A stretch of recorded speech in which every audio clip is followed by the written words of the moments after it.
Welcome to Scrum Revisited, reflecting on fundamentals and sharing experiences. That sharing experiences is an important part of this. This is not just Agustin and I talking at everyone. We definitely want to hear about what people are doing. And we got some discussion points, so keep that in mind. And that's why we've kind of asked for people, feel free to keep your camera off as we're talking at you, but when we're talking together, cameras on might be nice. All right, so let us introduce ourselves. My name is Alice Watkins. I'm a technical project manager at Copious. I've worked on Scrum projects for almost 10 years, but I've only recently become certified as a professional Scrum Master and professional Scrum product owner from scrum.org. And I'm currently a product owner on a Copious project. And this is a picture of me in Japan at a robot cafe called Dawn, which is pretty cool. And we can talk about later if you want to. Hey everyone, this is Agustin Zanni. I'm a technical project manager here at Copious. I'm also part of the leader team, so many of you might have received an email from myself saying like, "Hey, how are you?" And I've been working with Scrum for about 5 years, and before that, obviously working in projects with Waterfall and other methodologies. But since we're focusing on Scrum today, that's what you will be hearing from myself.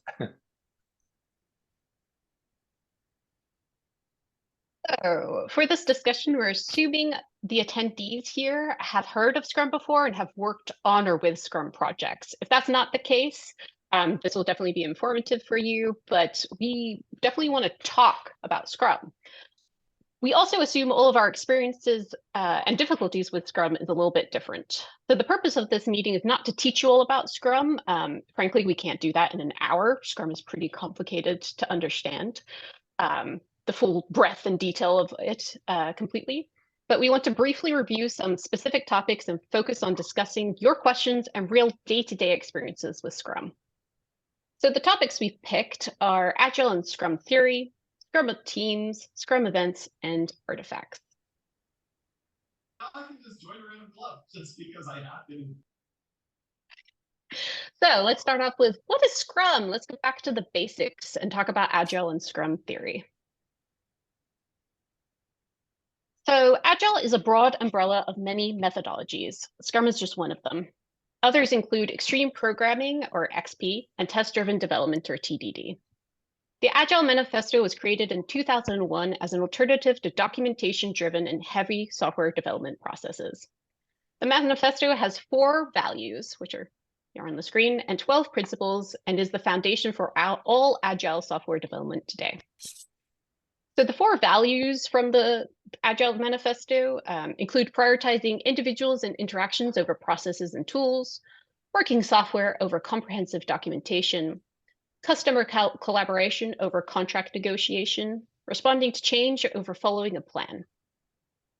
I think an easy way to understand Agile is to compare it to Waterfall. Waterfall is a sequential, linear approach to delivery. Requirements and scope are fixed at the beginning and don't change. Just to be clear, this methodology isn't wrong. It's useful for certain types of projects with stable and well understood requirements like construction, which I know a lot about since I'm currently renovating my bathroom. But for software development projects, it's impossible to know how everything will unfold upfront. Agile allows teams to adapt to change in real time. Agile wants teams to fail fast and have fast feedback loops, and it's focused on value and continuous delivery. So I think this diagram really shows that. So Waterfall, you start off with your requirements, and then you have a singular outcome at the end. Whereas with Agile, you have continuous outcomes for a cumulative, outcome at the end, but you're constantly getting that development deployment feedback through these loops. So the Scrum Guide defines Scrum as a lightweight framework that helps people, teams, and organizations generate value through adaptive solutions for complex problems. An important part of this is the complex problems part, so keep that in mind as we move forwards. So Scrum is founded on empiricism and lean thinking. A lot of people find empiricism to be difficult to understand. Think of empiricism as working through small experiments, learning from that work, and adapting both what you're doing and how you're doing it as needed. Scrum is an empirical process Decisions are based on observations, experiences, and experimentations, not speculation. So for any of you who has started Scrum team from scratch, you know that you don't know the Scrum team's velocity. You don't know all the requirements for everything that Scrum team is going to be working on. You have to figure that out as you go along and learn from doing the work, right? Lean thinking decreases waste and concentrates on the essential. In Scrum, we should always start with what is needed most and has the greatest value. So finally, there are 3 pillars supporting the empirical process in Scrum: transparency, inspection, and adaptation. For transparency, the Scrum team and client cannot make appropriate decisions if they cannot view the work being done. The processes and work must be visible to the team and stakeholders. For inspection, the Scrum team must frequently inspect progress towards the goal and make sure that there are no problems. And for adaptation, if any part of the process or work is not going as needed, then the Scrum team must adapt quickly to ensure work gets back on track and as quickly as possible. We'll go over each of these pillars in more detail when we discuss Scrum events and Scrum artifacts, which are topics later in this webinar. Rather than planning over long durations, teams using an empirical process are transparent about their progress, inspect what they're delivering frequently, and adapt based on the latest information. So that's my real quick go through of Agile and Scrum theory. Hopefully, not a lot of that is completely new information, but if it is, that's understandable. This is kind of like the very basics that sometimes people miss when they just go straight into Scrum. So now I briefly want to review and open this up for discussion to the group. Has anyone recently started a Scrum project?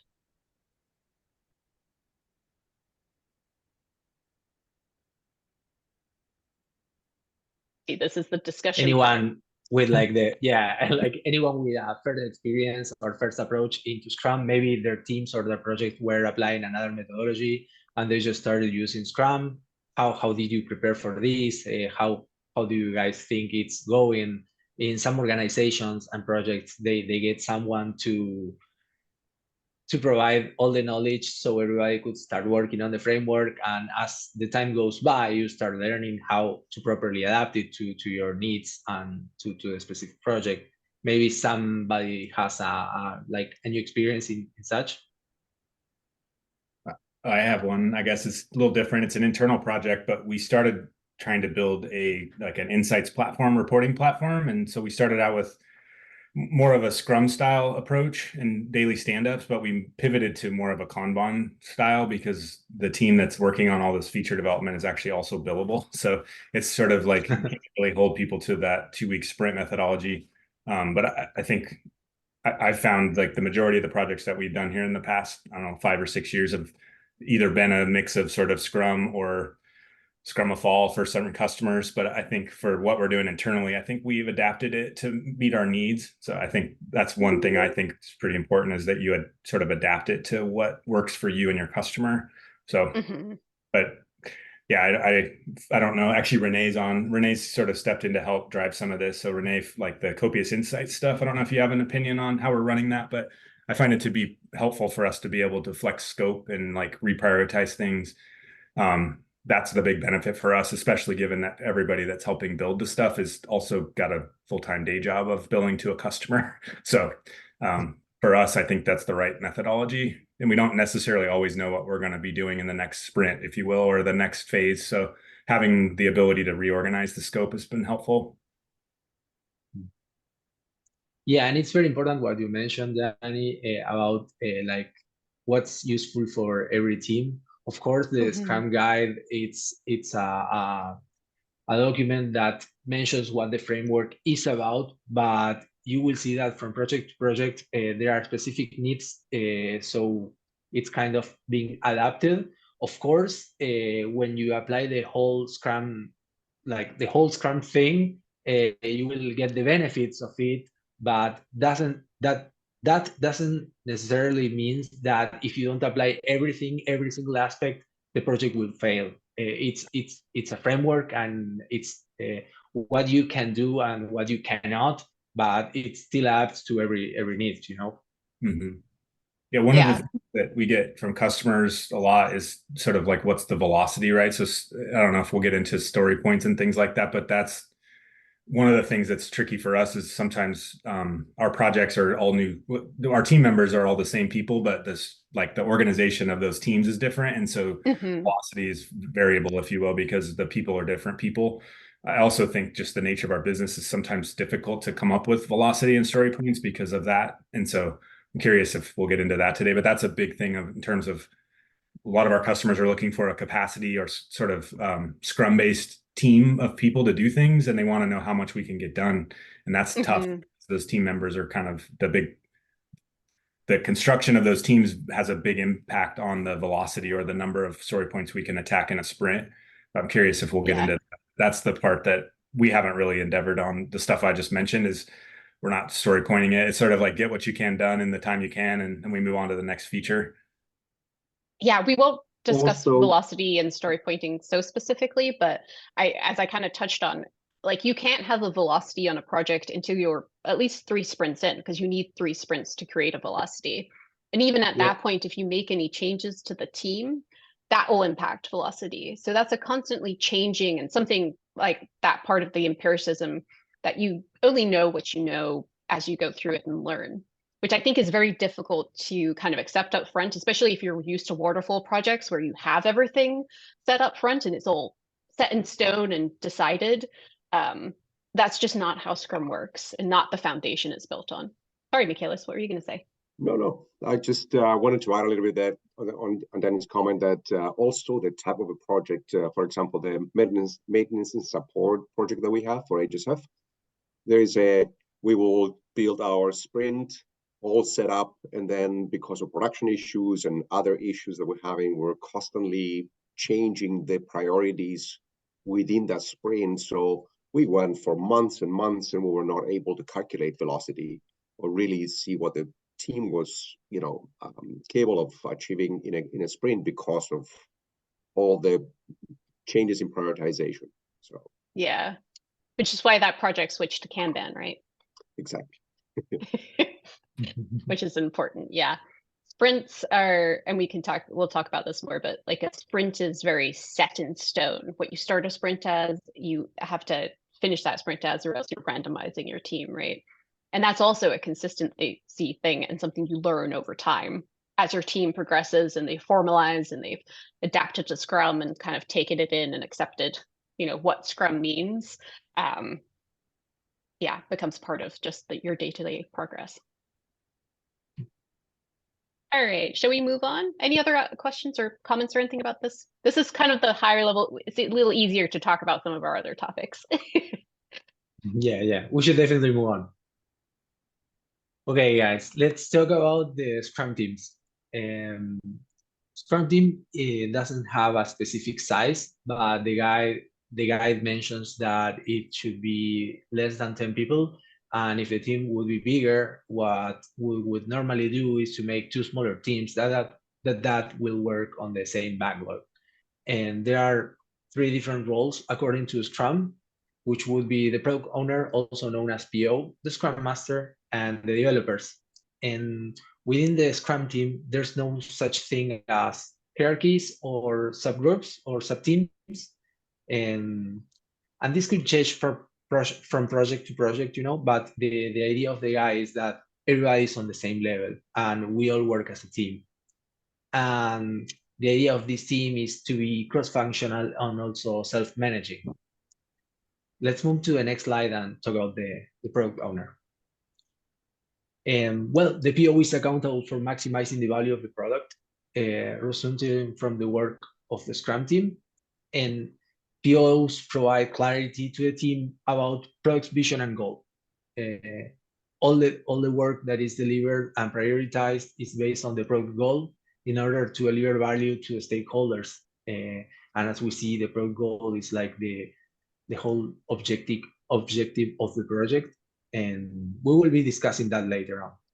And of course, the product owner is also accountable for the effective product backlog management, which includes things as developing and communicating the product goal, creating and communicating the product backlog items, also known as PBIs, and also ordering the PBIs.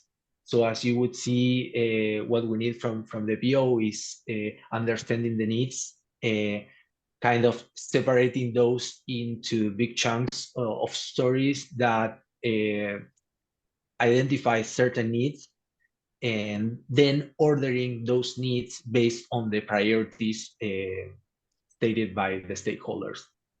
And let's go to the next slide. We have the Scrum Master, which is accountable for establishing Scrum, helps everyone in understanding Scrum theory and also the practice. It's a facilitator, so it helps Scrum teams members, the product owner, and people within the organization adapting and understanding Scrum. So that's one of the reasons we are doing this webinar right now. The Scrum Masters are accountable for Scrum team's effectiveness as they help the Scrum team to improve how the team works together and create value. We ensure Scrum events take place and are positive and productive and always kept within the time box.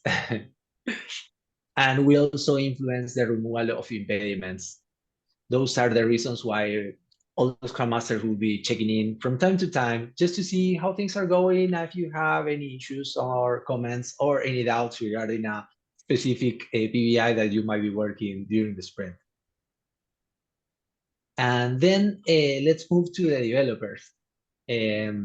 Of course, as Alice mentioned, Scrum framework was created based on software development, but it's also applied to other industries. So even if the name is the developers, they don't necessarily need to be software developers. It could be a group of designers, or it could be a group of workers in construction or whatever other industries you would like to apply Scrum. But well, the developers focus on the product work and any aspect of helping to design, build, test, or even ship the product. The developers are accountable for creating a plan for the sprint backlog. They also need to adhere to the definition of done. We will be discussing that later, and adapting their plan each day towards the sprint goal.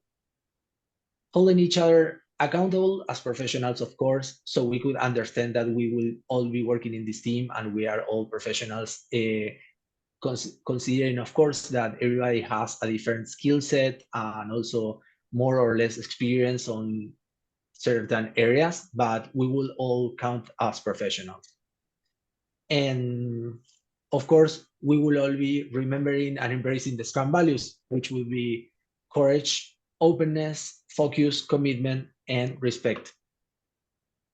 And I guess that's pretty much it regarding the Scrum team. Let's move to the Q&A section. Guys, any question or any comments regarding this item? There are a lot of things we could be mentioning about the team and the roles. There are some, how do I say this? There are some common misconceptions regarding the roles. And I will start with the first, and of course you guys can add others if you identify. But for example, one common question would be like, can the PO work as a Scrum Master? And let's ask Alice, can the PO be a Scrum Master as well? According to the Scrum Guide, those are two unique roles. So you have a product owner and a Scrum Master on a team, and they shouldn't be the same person, because really those two people, they kind of butt together, and you know, they're kind of working for different goals. So the Scrum Master is most concerned about the effectiveness of the team. So making sure that they have the right amount of work that they're working on, they're not overstressed in the sprint, and that they're completing iterations, which we'll talk about shortly. And then the product owner is most concerned about getting work done and getting to the product goal, right? So those two people have kind of different roles on the team, and they shouldn't be the same person. Thanks. And Mark has his hand up, another, by the way. yes, sure. Oh yeah. Well, that was actually one of my questions, but I can adjust it a little bit. How do you handle a client that is a product owner but is not doing a great job of getting accurate requirements? That's a really good question. That's a good question. I think that first of all, please correct me if I'm mistaken, but I think that that person probably would like be more a stakeholder than a product owner, and maybe getting somebody of a specific PO vision and position could get those needs from that stakeholder in order to get it all more clarified for the team to work on. Not sure if that's the response you were looking for, but I kind of think that maybe like understanding that somebody that could be better at identifying those needs and also asking for the proper questions in order to get all the information the most accurate so the team could work on that. Yeah, I agree. I don't know, that's my idea. A product owner is a very much a full-time job on a full Scrum team. That product owner needs to be in the backlog every day, organizing and prioritizing and making sure that they have those requirements. If that person is also has a full-time other job that they're dealing with, like with their organization, then it's not really possible for them to fully commit to the Scrum team as they would need to. Renee. So is the recommendation with that piece of discussion that even if the client is supplying or has a product owner, that us as their consulting firm, we support, or we have a product owner, someone we establish as a product owner on our side? And that would definitely. I don't. Sorry, Alice. Oh, good. I have two different opinions here. As a person who worked on a Scrum team for about 1.5 years, with the product owner being on the client side and myself being the Scrum Master, I can say that I had to do a lot of the product owner role on that team, because that person with the client had a full-time other job. They only had a number of hours in a day to organize the backlog, to be gathering requirements, to be discussing with the developers any questions. So I think it could work if they were fully, understood what being a product owner is and the depth and requirements of that position. But if they are just doing that part-time, when you have a full-time Scrum team working on tasks, I don't think, I've not seen that work. I mean, it also has, let's say, a positive side, because having a PO within the client would mean that that product owner has a lot of knowledge about the product being developed, and that's a plus, of course. But as Alice mentioned, if he doesn't have all the availability for all the tasks and the team, it's kind of in the middle. So even if he has the knowledge, he doesn't have the availability, so it's partially doing the role. So it might or might not work. It's 50-50 chance.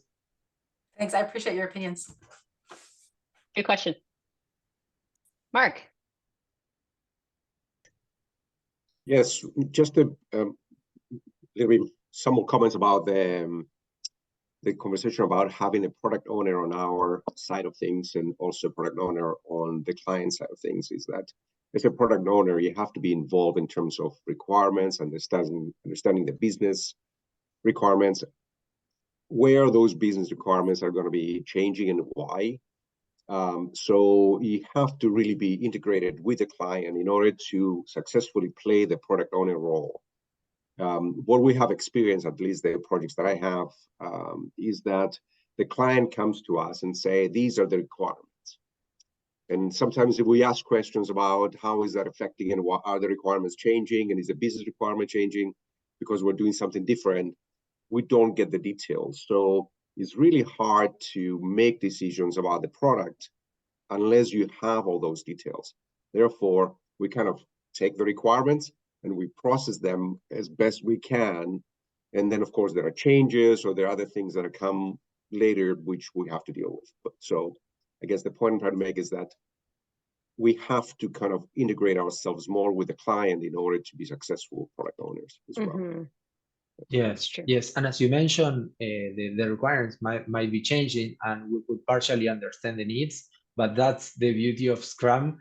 Since we are doing the work in such short periods of time, and also doing the demos with the clients, we could be all the time showing and demoing what we did and understanding which things we didn't do as they expected, and also we would have time to apply the changes to that.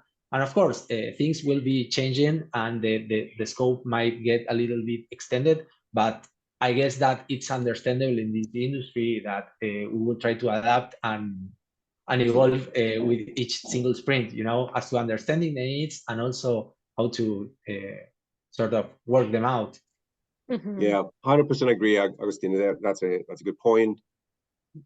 With the caveat that the customer will also understand that there is a delay because of those things, and they don't. Yes. The clients usually they have a deadline in their mind, and they're coming screaming why we haven't met at that time, and then you have to go back and explain. So It happened to all of us, yes. of course, it never happened to me. Hi.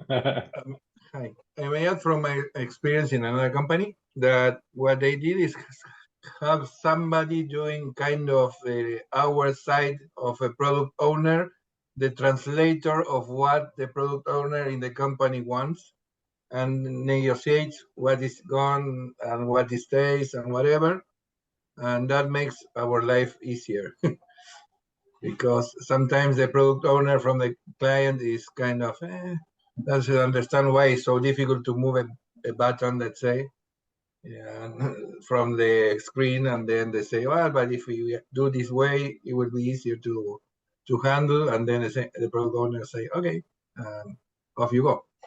So that's another way you can handle that. Mhm. Yes, yes. All right. I think we could talk about this for a lot longer, but shall we continue?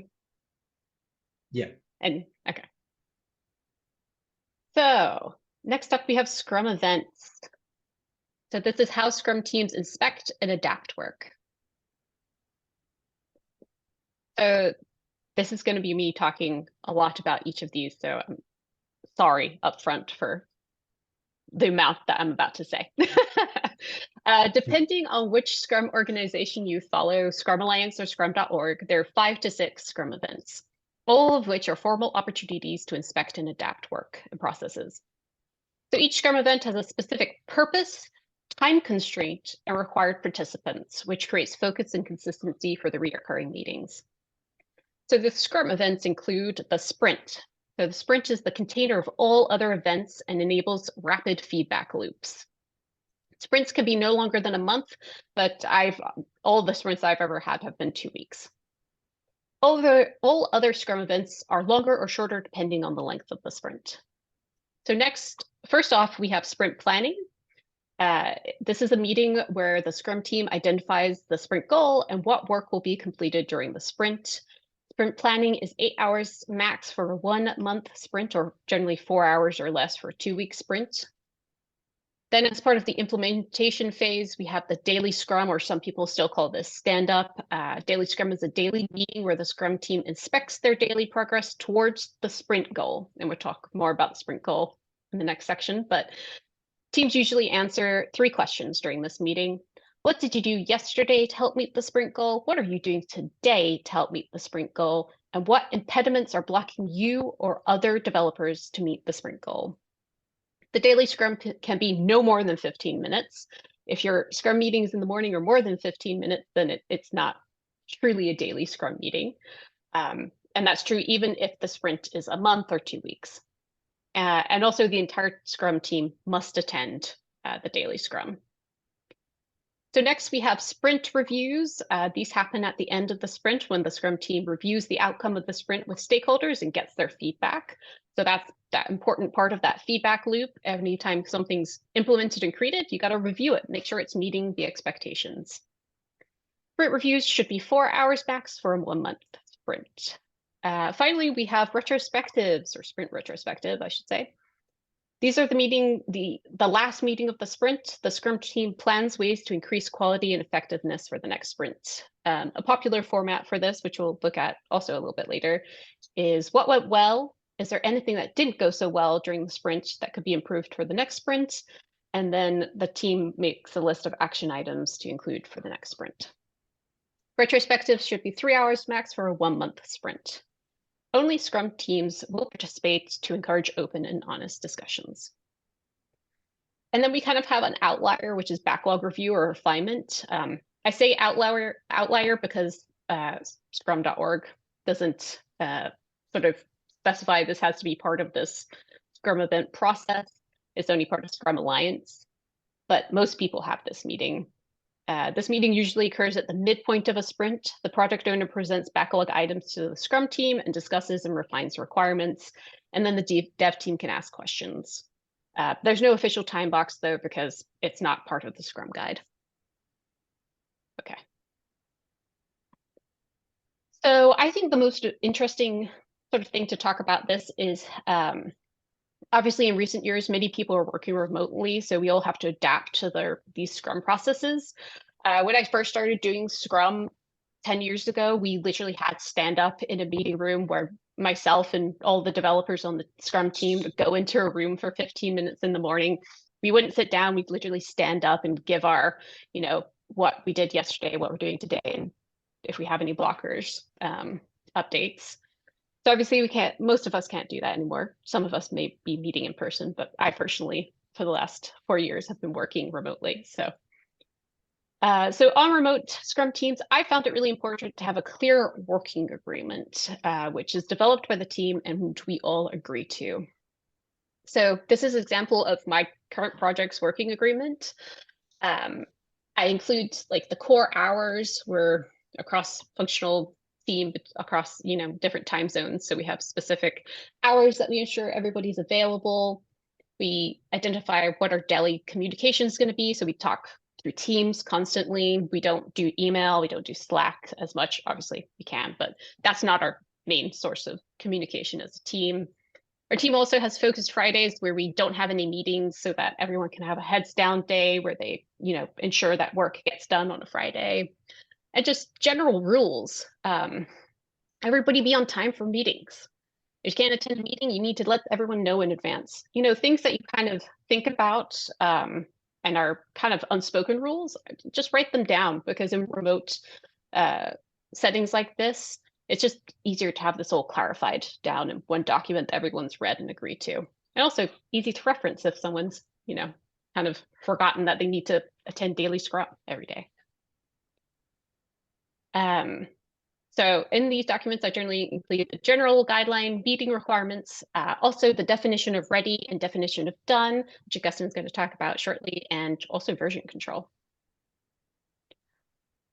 So back to that conversation of daily Scrum. My project does daily Scrum in a Teams video call every day, except sometimes I do allow the team to do it sort of not together in a Teams channel. So we do that at the end of sprints mostly, and in our heads down Friday, because we have no meeting Friday.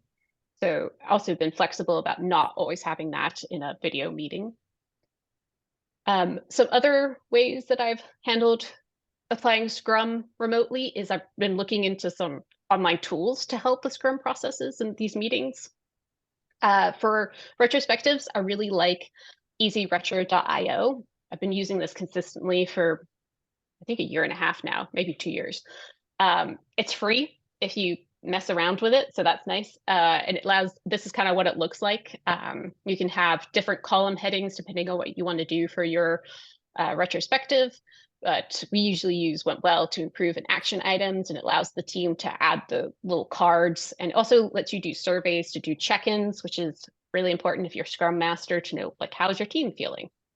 And it's all anonymous, so people don't have to sort of say, I'm not feeling so great out loud. They can do it through this little survey, which I think is really useful. Also, I've been looking at better ways to do my sprint planning and backlog refinements, and I've been looking at Planning Poker, which allows, you to kind of add story points for tasks all at one time, because what my team does right now is like we talk about a task in the backlog, we use Jira.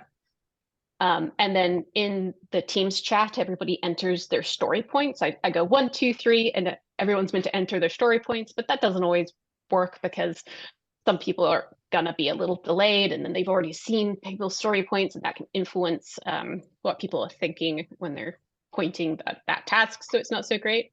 And Augustin, I know you've used Planning Poker. If you want to talk about that a little bit more.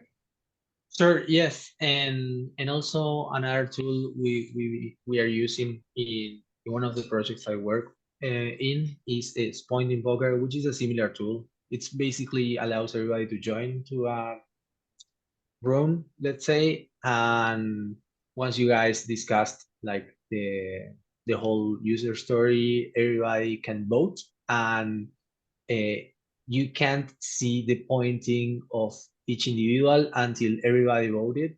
So it's like a reveal, and then you would see like the average pointing of that story. And this is very helpful because everybody would be super honest about how they feel. They would expect to work on in each task, you know.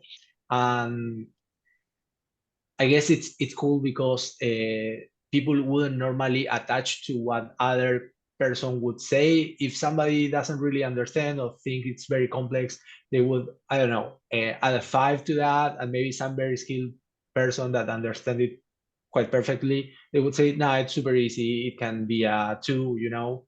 And having this honest opinion about the workload could be key to have a realistic expectation of that task, you know. So that Point Invoker, it's another free tool, so it's really nice to use. Mm-hmm. So Augustin and I have now spoken about some of the tools that we're using and ways that we've handled remote Scrum events. I'd really like to hear from you all things that have worked, things that have really not worked on your Scrum teams for these Scrum events. Yeah. We also used for the retro, we use Trello, which is a very, the layout is very similar. You would add columns and in which you would add what you would like to be speaking about. And we normally have what went well, what went wrong, and things to improve. And also we have another list of columns where we would congratulate somebody for an achievement or for being super helpful or anything else, like a recognition column. And we also have a column in which we have things that we identified in previous retrospectives that we could be working, so we wouldn't lose them from retro to retro, and we could see like how we applied those commitments, you know, to the last sprint. That's very helpful. Yes. See, we have someone with their hand up. Ulysses? Yes. Hey, hello, hello. Ulises?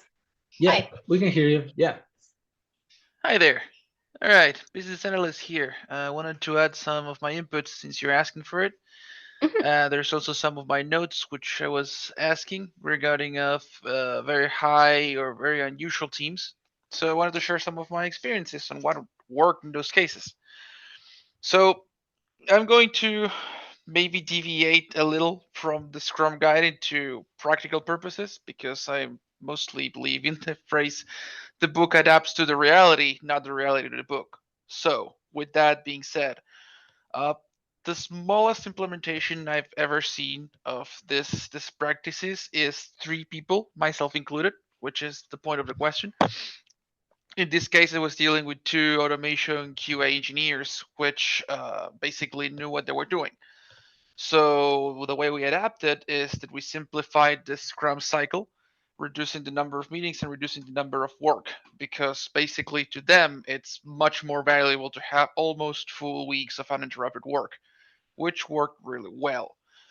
What we ended up doing is we time boxed daily Scrum time. However, that meeting only actually happened once a week or once every 3 days, instead opting for text-based updates and only meeting if there was something that actually needed to be discussed.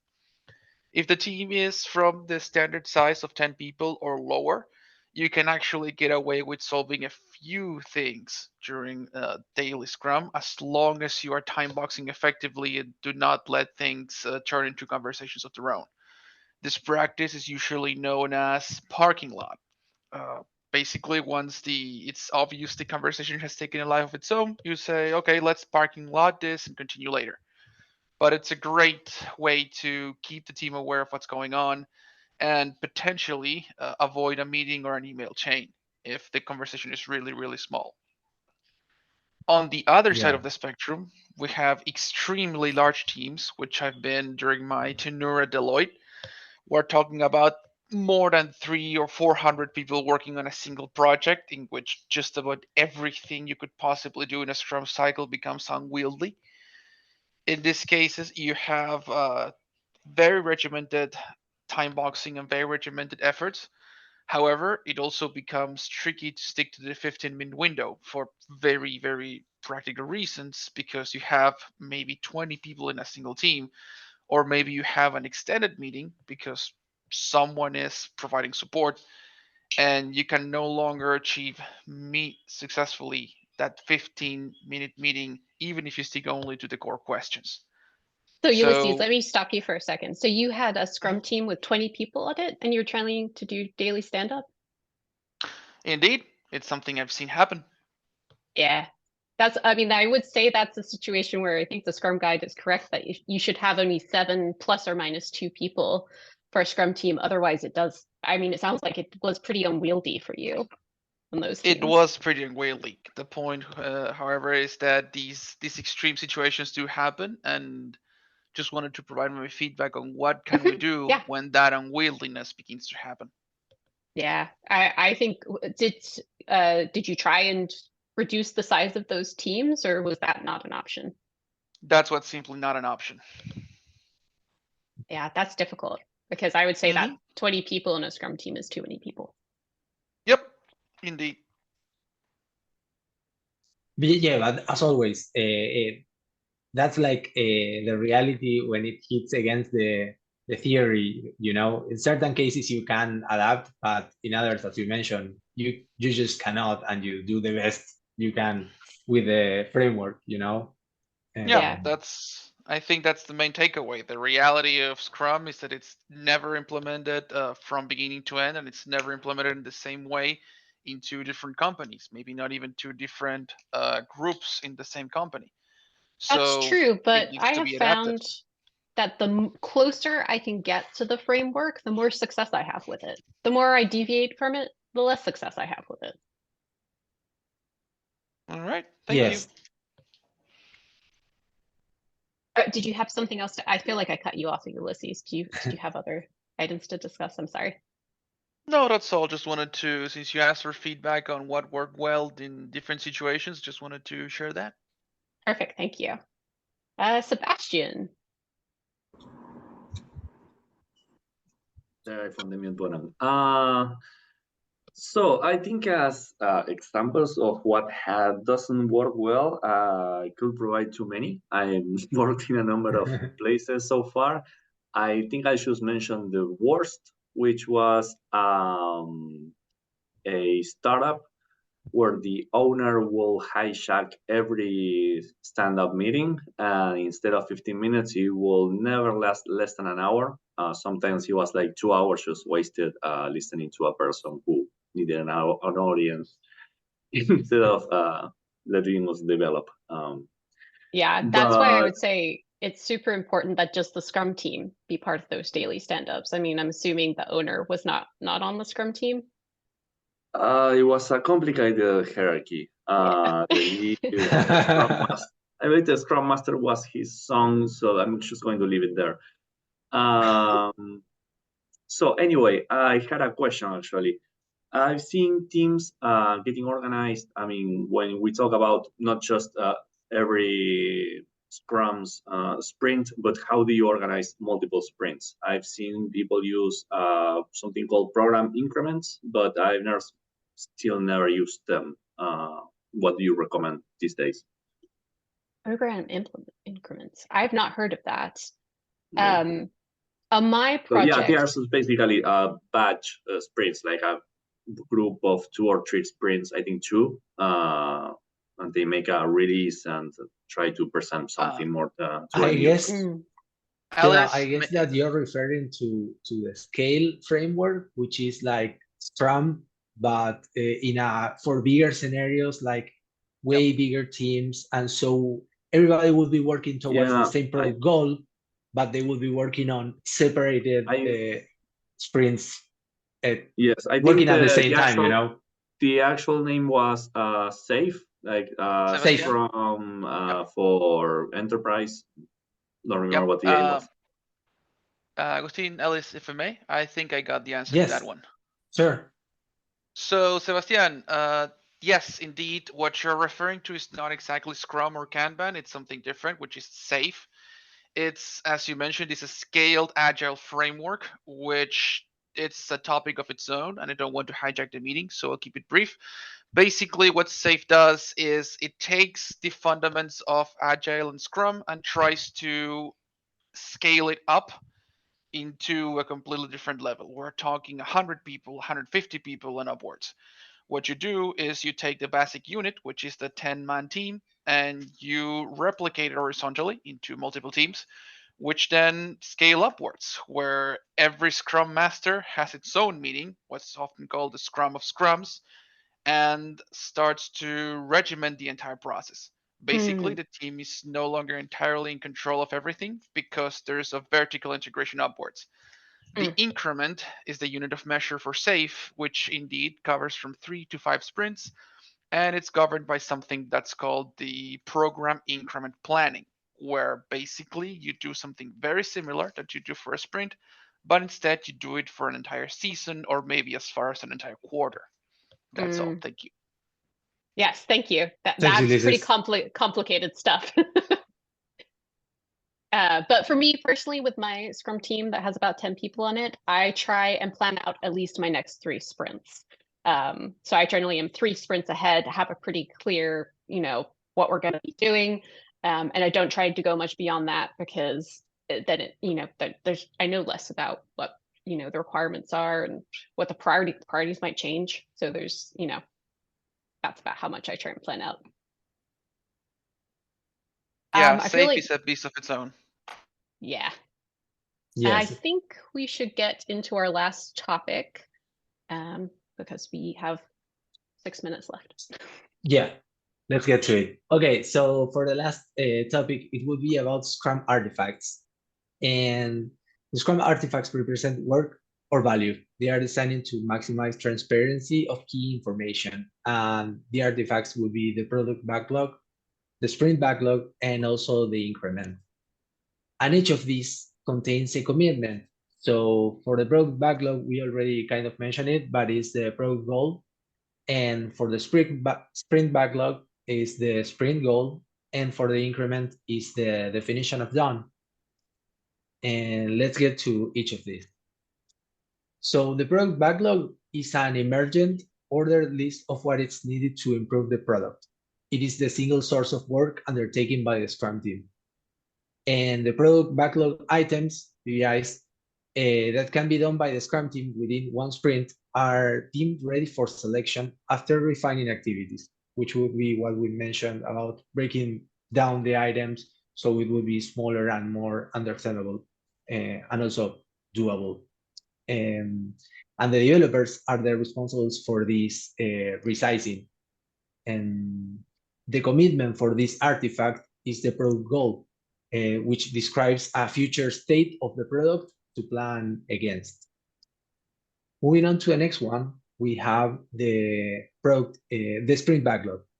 So the sprint backlog is composed of the sprint goal, the set of PBIs selected for the sprint, and the actionable plan for delivering the increment. It's a plan by and for the developers, a real-time picture of the work that developers plan to accomplish during the sprint to achieve the sprint goal. And the commitment, which will be the sprint goal, is the single objective for the sprint.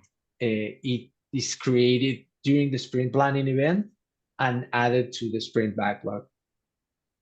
And that's an image of a standard sprint backlog, so you could understand like, okay, we selected these PBIs and these are the states of each of them as a picture of how it would be, I don't know, like during mid-sprint, let's say. Moving on to the next one, the last artifact would be the increment. And an increment is a concrete stepping stone toward the product goal. Each increment is additive to all prior increments, ensuring all increments work together. And to provide value, the increment must be usable. That's very important. And many increments could be created within a sprint and could be delivered to stakeholders prior to the ending of the sprint. But work cannot be considered part of an increment unless it meets the definition of done. And this is the commitment for this artifact. The definition of done is a commitment by the developers for the increment.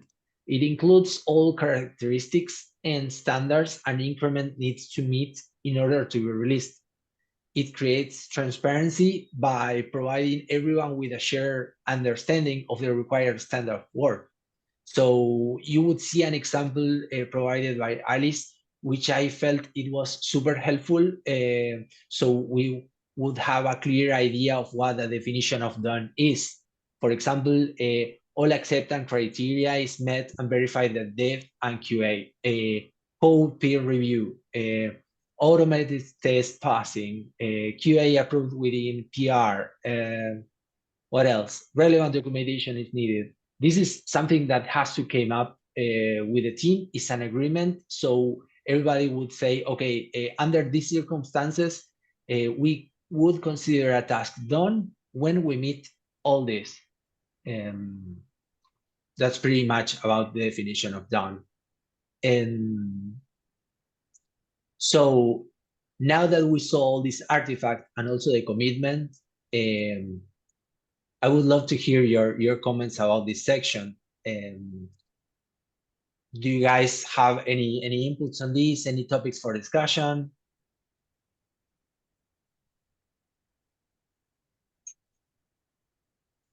For example, I understand that the definition of done, it depends on each team and could vary from team to team, and also considering, I don't know, the environments they work in and how they agreed on doing stuff.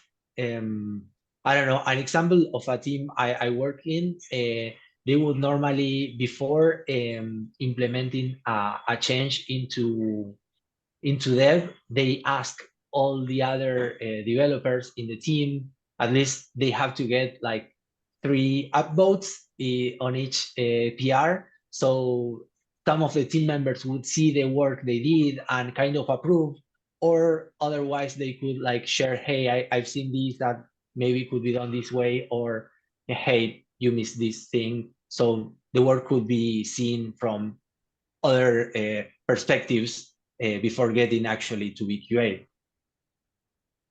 We have Marcos with their hand up. Yes, hi everyone. I think my computer froze. Can you hear me well? We can hear Yes, you, perfect. but your video is Oh, frozen. that's great. Yeah. Okay, no, don't worry. No, just to comment what Agustin just mentioned. In my case, for the definition of done, we mostly use the same points mentioned there, and those work fine, especially for some business when, well, you need to have a product owner full time, and the business is a bit, well, complex. It helps out to, well, get everything done and avoid reworking and repeating cycle back the, well, task being having bugs or well, despite that you might have, but essentially moving towards all the phases between dev, QA, and acceptance between the QA and the product owner side. That's a good acceptance criteria to have, and well, to finish up all tasks and make those close for the sprint and avoid carrying over features or tasks, and well, cycling back rewards. That's a good starting point to meet all those points. Yes. And I guess that it's important to be clear about this. We could always have an unknown, no, it's not unknown, unspoken agreement on this, but always it's very helpful to have it written down for everybody to remember what the process would be in order to all be aligned, and also everybody will be on the same page when working with a situation like this.